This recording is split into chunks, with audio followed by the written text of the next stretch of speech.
સુરતના અશ્વિની કુમાર વિસ્તારમાં આવેલી ફેક્ટરીના ઈટીપી પ્લાન્ટમાં સફાઈ કામગીરી દરમિયાન 4 કર્મચારીઓ ટાંકી ચેમ્બરમાં ઉતર્યા હતા.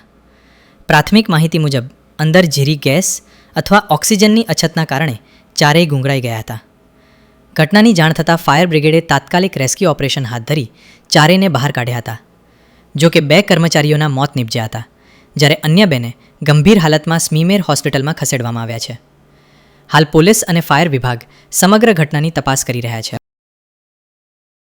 અનુભા અંદાજિત 10 ને 22 કોલ મળેલો અને કોઈ એક વ્યક્તિ પાણીના ટાંકામાં પડી ગયેલો એવો મેસેજ હતા, પણ ઘટના સ્થળ ઉપર આવતા આ રહિત કરીને જે છે એ ઇન્ડસ્ટ્રીયલ એકમ છે, જેની અંદર ગોલ્ડ અને ડાયમંડનું પ્યુરિફાઈંગનું વર્ક ચાલે છે.